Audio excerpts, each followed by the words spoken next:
दोस्तों, क्या आपने कभी सोचा है कि दुनिया के सबसे बड़े धार्मिक आयोजन कुंभ मेले में जो नागा साधु आते हैं, उनका रहस्य क्या है? ये कौन है और इनकी जीवन शैली इतनी अनोखी क्यों होती है? चलिए आज इन रहस्यमय संतों और कुंभ मेले के पीछे छिपे गहरे आध्यात्मिक अर्थ को समझते हैं। नागा साधु वे संत होते हैं जो सांसारिक मोहमाया को त्याग कर पूरी तरह भगवान और साधना को समर्पित कर देते हैं। नागा का मतलब होता है नग्न, और यह इनके त्याग और तपस्या का प्रतीक है। ये अपने शरीर पर सिर्फ राख लगाते हैं, जो कि भगवान शिव की भक्ति और भौतिक वस्तुओं के प्रति निर्लिप्तता का प्रतीक है। लेकिन नागा साधु बनना आसान नहीं है। साधारण व्यक्ति को इस मार्ग पर चलने के लिए पहले अखाड़ों में दीक्षा लेनी पड़ती है। इसके लिए कई सालों की कठिन तपस्या, ब्रह्मचर्य और गुरु की कड़ी परीक्षाओं को पार करना होता है। नागा साधु बनने के बाद वह अपनी पूरी जिंदगी साधना और सेवा में लगा देते हैं। अब बात करते हैं कुंभ मेले की। यह हर 12 साल में गंगा, यमुना और सरस्वती नदियों के संगम पर होता है। यह आयोजन सिर्फ एक मेला नहीं, बल्कि आध्यात्मिक ऊर्जा का महासंगम है। मान्यता है कि कुंभ में स्नान से सारे पाप धुल जाते हैं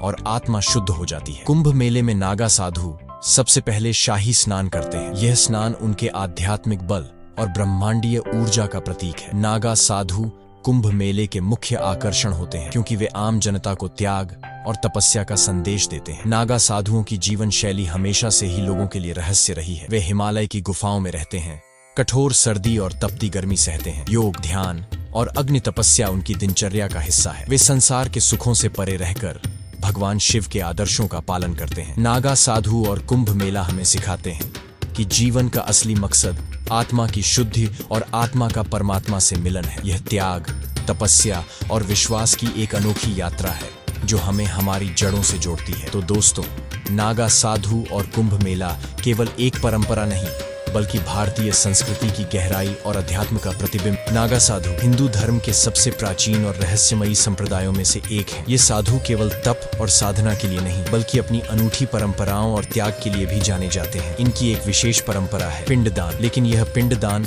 सामान्य लोगों के अंतिम संस्कार का हिस्सा नहीं, बल्कि जीवित रहते हुए किया जाता है। पिंडदान आमतौर पर किसी व्यक्ति के निधन के बाद किया जाता है। यह प्रक्रिया आत्मा की मुक्ति और पूर्वजों को श्रद्धांजलि देने का प्रतीक है, लेकिन नागा साधु इसे अपनी दीक्षा प्रक्रिया के दौरान जीवित रहते हुए ही करते हैं। दृश्य: घाट पर एक साधु मंत्रोच्चार के बीच पिंडदान की प्रक्रिया कर रहा है। नागा साधु जब संन्यास की दीक्षा लेते हैं, तब वे अपने सांसारिक जीवन का अंत मानते हैं। पिंडदान के माध्यम से वे अपने परिवार, समाज और यहाँ तक कि अपनी सांसारिक पहचान को भी त्याग देते हैं। इसका मतलब है कि वे अब जन्म और मृत्यु के बंधन से मुक्त हो गए हैं। नागा साधु बनने की प्रक्रिया अत्यंत कठोर होती है। दीक्षा के दौरान साधु अपने सांसारिक अस्तित्व का अंतिम संस्कार प्रतीकात्मक रूप से करते हैं। वे अपने नाम, रिश्तों और पहचान को त्याग देते हैं। पिंडदान के साथ नागा साधु स्वयं को आध्यात्मिक जीवन के लिए पुनर्जन्मित मानते हैं। यह प्रतीक है कि अब वे केवल ईश्वर की सेवा और आत्मज्ञान के लिए जीवन जिएंगे। नागा साधु का पिंडदान यह दर्शाता है कि उन्होंने अपने सांसारिक कर्तव्यों,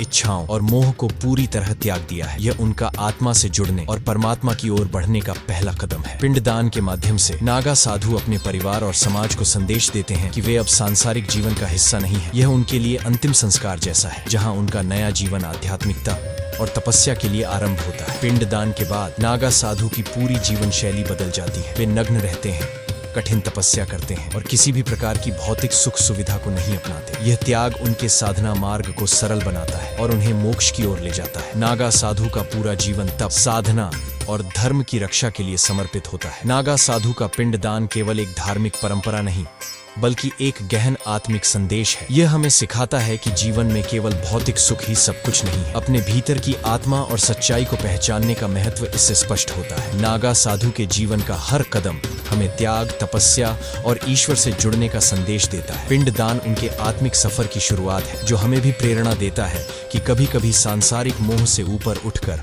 अपने असली उद्देश्य को पहचानें। क्या आप भी कुंभ मेले में इन संतों से प्रेरणा लेना चाहेंगे? अपनी राय हमें कमेंट्स में बताएं और इस वीडियो को शेयर करें। अगले वीडियो में फिर मिलेंगे एक नए रहस्य के साथ। चैनल को सब्सक्राइब करें और बेल आइकन दबाएं, ताकि हर नई कहानी आप तक सबसे पहले